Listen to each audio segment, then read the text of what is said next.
Queremos saludar hoy a todos los trabajadores y trabajadoras de la prensa, los distintos medios de comunicación que se han hecho presentes hoy aquí en nuestra rueda de prensa, la rueda de prensa del Frente Democrático y Popular.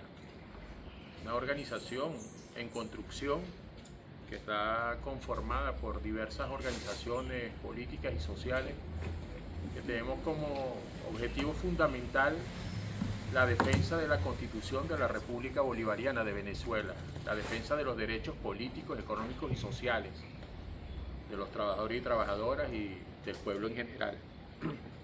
Este frente está conformado por centrados en la gente, la organización Comunes, el Bloque Histórico Popular, el Movimiento Popular Alternativo, la Plataforma Ciudadana en Defensa de la Constitución, la otra campaña, Voces Antiimperialistas, y el Partido Comunista de Venezuela, PCV Dignidad. Nos ha correspondido el día de hoy ser voceros la doctora María Alejandra Díaz y mi persona, Yulia Burr. Queremos señalar algunos aspectos de carácter político y jurídico que nos toca hoy plantear.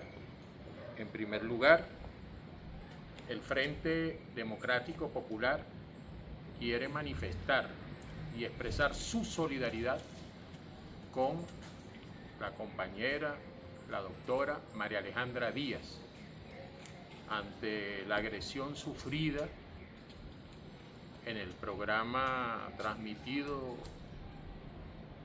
en el canal del Estado venezolano, Venezolana de Televisión, conducido por el ministro del Interior, Justicia y Paz, el ministro Diosdado Cabello, y vicepresidente del PCV, que señaló a la doctora María Alejandra Díaz de estar inscrita en un plan de conspiración por defender los derechos de los trabajadores y trabajadoras, por denunciar la violación de esos derechos que hoy padecemos los trabajadores y trabajadoras venezolanos y venezolanas. Hay que señalar que la doctora María Alejandra Díaz es una persona pública que a lo largo de su trayectoria, a lo largo de su vida, caracterizada por la honestidad, por el compromiso con nuestra patria, por el compromiso con los trabajadores y trabajadoras, cumple con el principio de lo que hoy pensamos y lo que expresamos en nuestras organizaciones y en nuestros frentes. ¿Y cuál es ese principio? El compromiso en defensa de los derechos políticos, económicos y sociales. No es posible que ante la situación crítica que hoy padecemos los trabajadores y trabajadoras, por una política antipopular, por una política antiobrera que impulsa el gobierno del presidente Nicolás Maduro, quienes estemos comprometidos en la defensa de esos derechos, no manifestemos nuestro rechazo, nuestra condena a esa política. Y se pretende que nosotros no acompañemos la lucha de esos trabajadores y trabajadoras. Y queremos señalar desde aquí y ratificar que nuestro compromiso es luchar junto a estos trabajadores y trabajadoras, de acompañar esas luchas, de lograr que se reivindique los derechos adquiridos que fueron conculcados de un plumazo a través de diversas acciones de carácter político, como lo es el Memorándum Circular 2792, que por cierto, en estos días recientes, el día 11 de octubre, acaba de cumplir 6 años. Un memorándum que desconoce todo lo que ha significado las conquistas de los trabajadores y trabajadoras, todo lo que ha significado las conquistas en el tema de las convenciones colectivas, en el tema de los derechos adquiridos. Y bueno, se desconoce esos derechos a través de ese memorándum circular, así como se desconocen también derechos a través del instructivo CONAPRE, que por cierto, el Tribunal Supremo de Justicia dijo que no existía, pero que se sigue aplicando en la administración pública.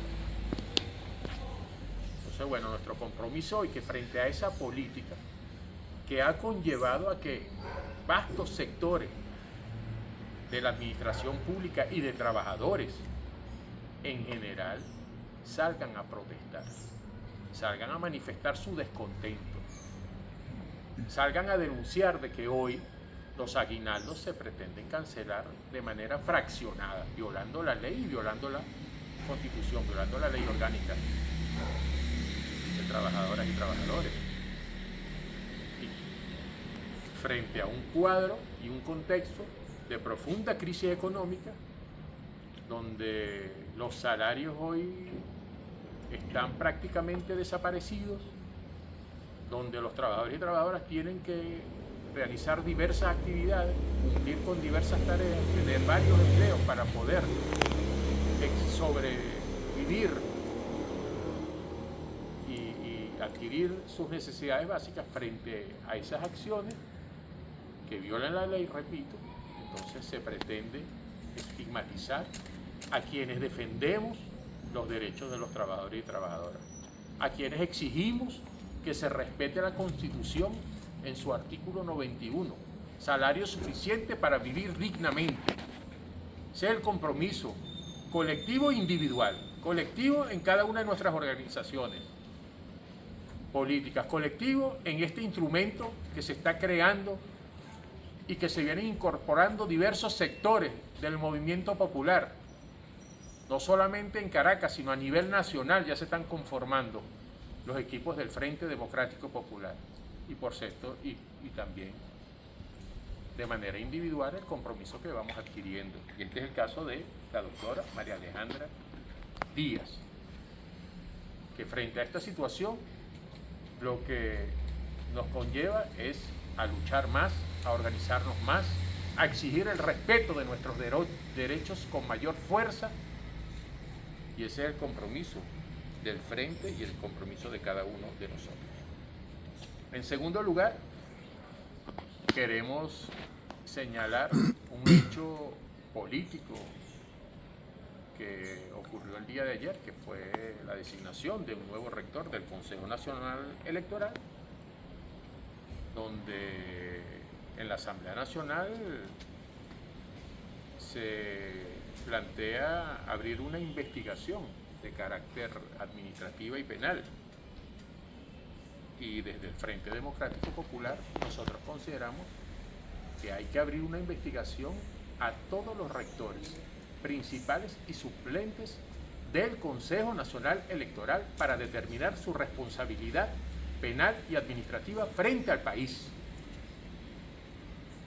El país se quedó en espera de que se publicaran en Gaceta Electoral los resultados electorales que hasta el día de hoy, ya cerca de cumplir los 3 meses, no se ha publicado. Y no solamente lo establece el artículo 125 de la Ley Orgánica de Procesos Electorales, sino que también lo mandató la sentencia que validó ese anuncio del Consejo Nacional Electoral,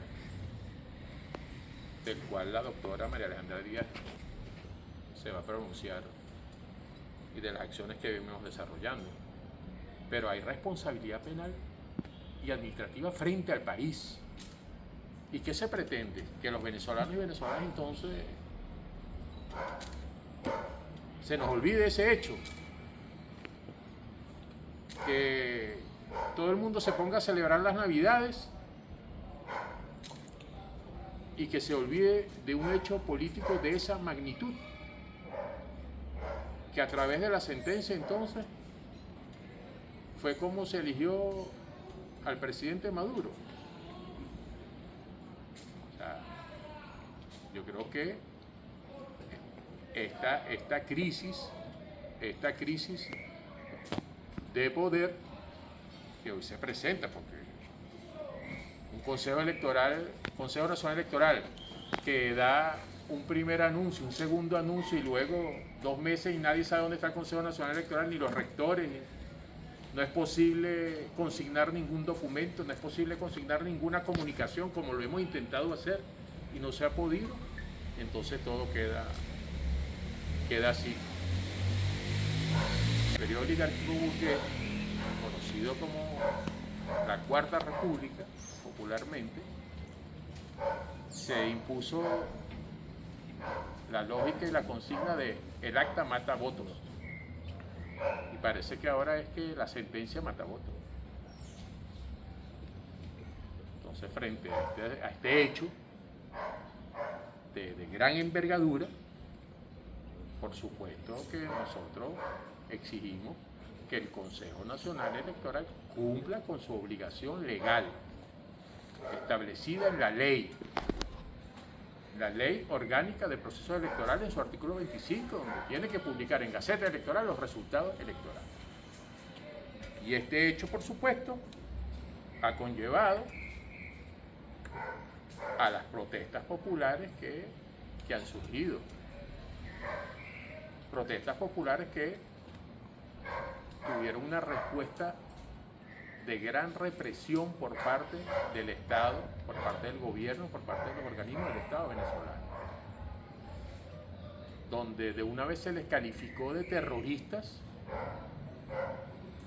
a muchos de ellos, de estos venezolanos y venezolanas que salieron a manifestar su descontento, que salieron a protestar, que es un derecho constitucional establecido en el artículo 68 de la Constitución de la República Bolivariana de Venezuela, el derecho a la protesta, a la protesta pública, a la protesta pacífica. Y es lo que estaban haciendo esos venezolanos y venezolanas y salieron, bueno, de una vez a señalarlos de terroristas y ya de una vez en juicios brevísimos condenándolos. Desde el Frente Democrático Popular nosotros exigimos que se le dé libertad plena a estos compañeros. Se les dé libertad plena porque lo que estaban realizando es un derecho constitucional. Entonces, bueno, toda esta situación de omisión del Consejo Nacional Electoral ha dado pie a que se generen las protestas, a que se active con fuerza todo el aparato represivo del Estado venezolano, hecho que denunciamos el día de hoy y que, por cierto, hay que señalar, nuestro diputado a la Asamblea Nacional, el diputado Óscar Figuera, quien es también secretario general del Comité Central del Partido Comunista de Venezuela, solicitó la palabra en la sesión del día de ayer para que se pronunciara y se solicitara la investigación administrativa y penal de los 5 rectores del Consejo Nacional Electoral, y una vez más se le negó el derecho a la palabra. Se ha hecho ya costumbre negarle el derecho a la palabra a quien plantee cualquier cuestión distinta a la que esas élites que han pactado y que tienen su representación en la Asamblea Nacional acuerdan en contra de los intereses del pueblo venezolano. Nosotros también denunciamos ese hecho, repito, que se ha hecho costumbre y que se ha hecho de manera sistemática en contra del diputado Óscar Figuera. Entonces, bueno, son algunos elementos que queremos plantearles el día de hoy. Le vamos a dar la palabra a la doctora María Alejandra Díaz también para que introduzca otros elementos de carácter político y jurídico. Agradecidos de la prensa que llegó hasta acá, agradecidos también de Corpoelec que nos cortó la luz, y sin embargo, bueno, estamos aquí haciendo presencia y diciendo lo que hay que decir, pese a las amenazas. Fíjense, la sentencia de la Sala Constitucional, hay 2 sentencias de la Sala Constitucional, creo que una más grave que la otra, porque evidentemente no entraron al fondo del análisis del asunto que se estaba pidiendo. nosotros en el recurso de revisión estábamos solicitando que la sentencia de la sala electoral era una sentencia que se había extralimitado en la decisión, pero además contenía en sí misma una serie de vicios que determinaban la nulidad absoluta de esa sentencia. Sin embargo, y voy a mencionar algunos de los vicios que se presentaron en esa sentencia. Una tiene que ver con la violación de las normas relativas al ejercicio del poder jurisdiccional del Estado, es decir, la sala electoral, sabiendo además que hay criterio jurisprudencial reiterado, como por ejemplo es la sentencia número 89 del año 2005 de la propia sala electoral, donde se les obliga a publicar resultados mesa a mesa, centro a centro, simplemente obvió la obligación que tenía de respetar la autonomía del Consejo Nacional Electoral. Entonces la sala electoral pasó por encima de las atribuciones del Consejo Nacional Electoral y decidió, sin contar los votos, porque además allí no hubo presencia de terceros que pudieran determinar que la prueba madre que se utilizó para promulgar a Nicolás Maduro como presidente reelecto pudiera ser contradecida por ninguna otra parte. Es decir, inaudito ellos de manera particular, sin presencia de los terceros interesados, es decir, de los otros candidatos que tenían derecho a revisar la validez de ese procedimiento de peritaje, simple y llanamente hicieron un peritaje a un inaudita parte, lo que llamamos los abogados inaudita parte, sin presencia de contradicción alguna. Lo más grave de todo esto es la violación al debido proceso, pero también la violación al derecho a la defensa de los otros interesados que estaban allí. Esencialmente, esos son los vicios de fondo que contiene la sentencia 31. Ahora bien, ¿qué hizo la Sala Constitucional?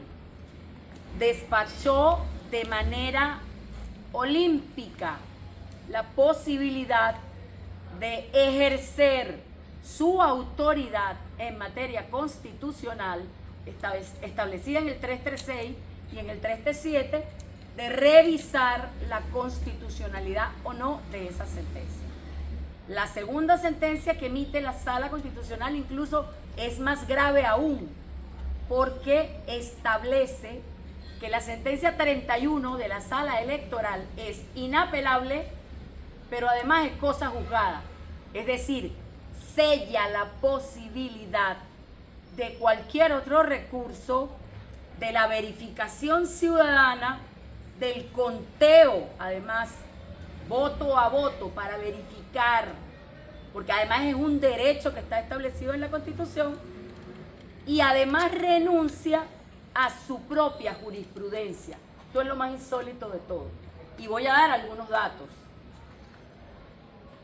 Alan Brewer Carías publica un libro donde critica la actuación de la Sala Constitucional, donde establece que hay un sometimiento de la jurisdicción electoral a la jurisdicción constitucional.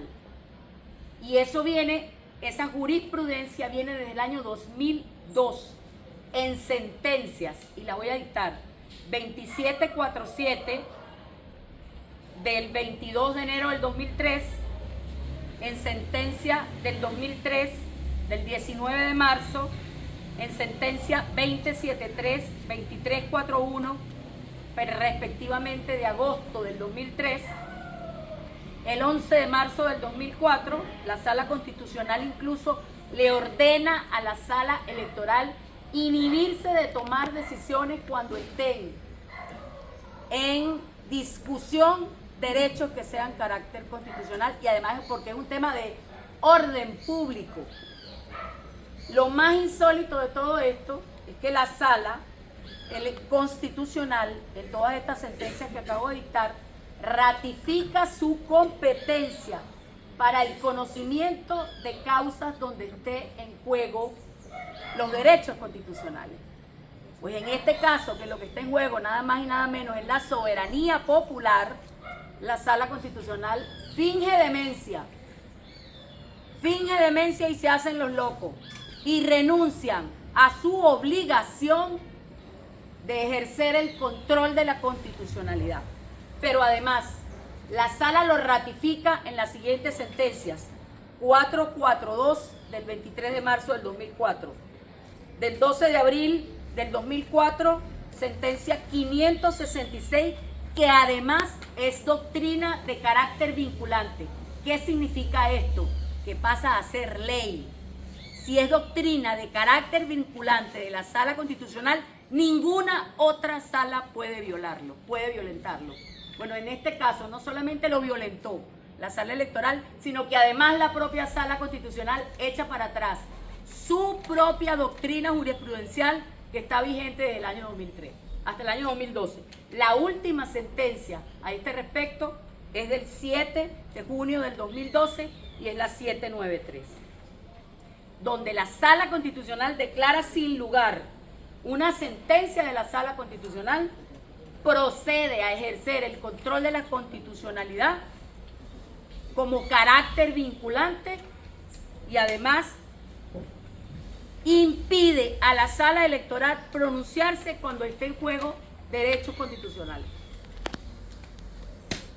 Es decir, restringe la materia sobre la cual se puede pronunciar a la sala, es estrictamente lo electoral, pero con unos límites, y esos límites están relacionados a que tiene que respetar el papel del CNE, que es un poder autónomo, y que no cuenta votos, y que además esos votos tienen que ser especificados en mesas y tienen que ser especificados en centro. Esa es la forma correcta de publicar resultados. Es decir, nosotros acatamos la sentencia de la Sala Constitucional porque no queda otra, porque estamos incursos, metidos en el respeto de la Constitución. Es una decisión de la Sala Constitucional con la cual no estamos de acuerdo, pero que la respetamos.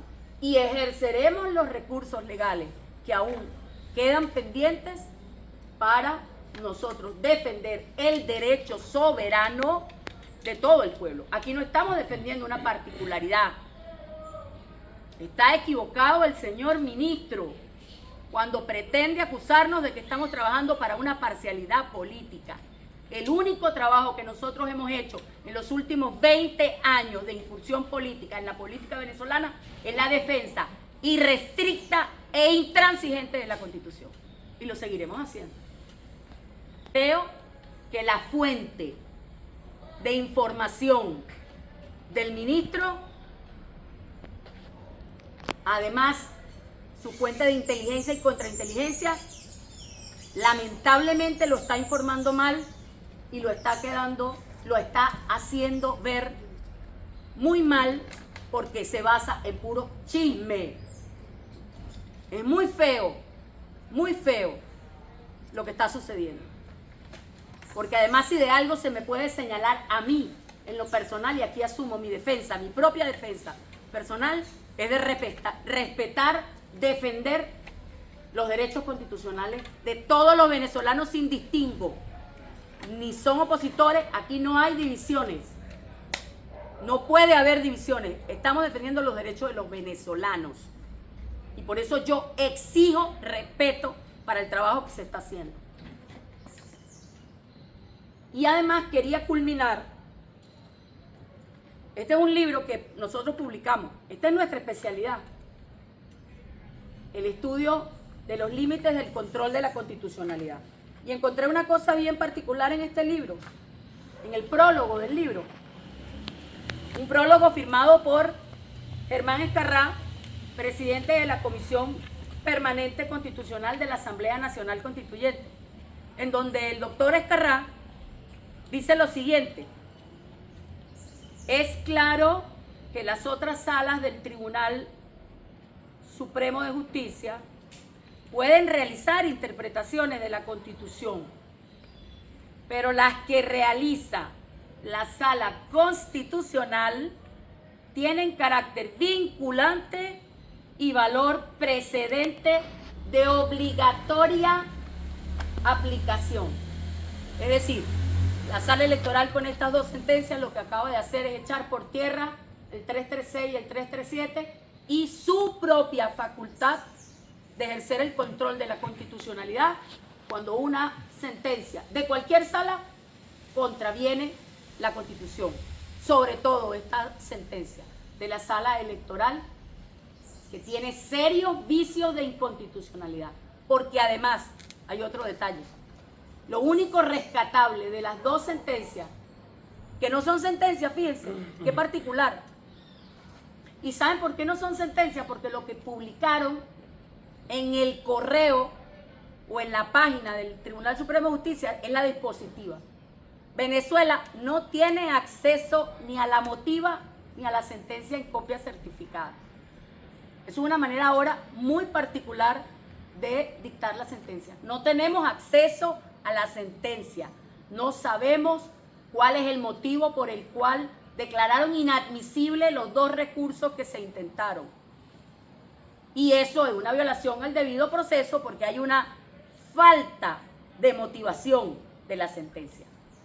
Hoy Venezuela tiene un presidente que no sabemos si es presidente por la voluntad popular, reelecto, sino a través de una sentencia de la Sala Electoral que fue sellada por la Sala Constitucional que renunció a su papel de guardián de la Constitución. Grave, muy grave, porque ha dejado además la Sala Constitucional de cumplir con su obligación establecida en los artículos 336 y 337. Eso era esencialmente lo que queríamos decirles en el día de hoy. Gracias por estar aquí. En función al cambio de ayer en la Asamblea con la correlación de fuerza del CNE y en función a las últimas acciones tomadas por el Tribunal Supremo, ¿cuál es el paso a seguir? Número uno. Y número dos, ¿qué opina sobre el llamado al diálogo por parte de la Asamblea Nacional convocando algunas organizaciones políticas, en lo que tenemos entendido que no están incluidos ustedes? Fíjate, en el caso de el diálogo, acude Centrados porque fue invitado. Sin embargo, Centrados consignó, no es el Frente Democrático Popular quien está allí. Ojalá nos dieran espacio para decir las cosas que hay que decir. Eso es un diálogo, lamentablemente es un soliloquio, un diálogo de yo con yo, a excepción de la invitación que le hicieron a Centrados, y Centrados decidió estar allí presente, pero además consignó unos documentos según los cuales el diálogo debe pasar por unos pasos que deben cumplirse para que tenga seriedad y validez ante el país. Tú no puedes hacer un diálogo de espaldas a lo que el país reclama. Entonces yo aclaro la participación allí de Centrados porque el propio Enrique Márquez lo aclaró en su rueda de prensa. Acudieron, pero acudieron con algunas condiciones que son las que están detrás del tema de participar en esos espacios que está abriendo el gobierno. Nosotros queremos un diálogo sincero. Nosotros reclamamos nuestro espacio político, porque cuando nosotros exigimos que nos dieran más de 300 solicitudes que se hicieron este mismo año para los partidos políticos de oposición, porque entiéndase, nosotros somos oposición a la política del gobierno, pero tampoco estamos con la extrema derecha que pidió sanciones y que pidió invasión a este país. Eso que le quede claro al país. Esa es nuestra posición. Entonces, sí es verdad, hace falta un diálogo, pero un diálogo sincero, un diálogo donde nos convoquen a todos, incluso los que somos oposición y que venimos del seno del chavismo. Entonces, un diálogo donde excluye a quien está representando un sector disidente del chavismo es absurdo, no es un diálogo, es un soliloquio.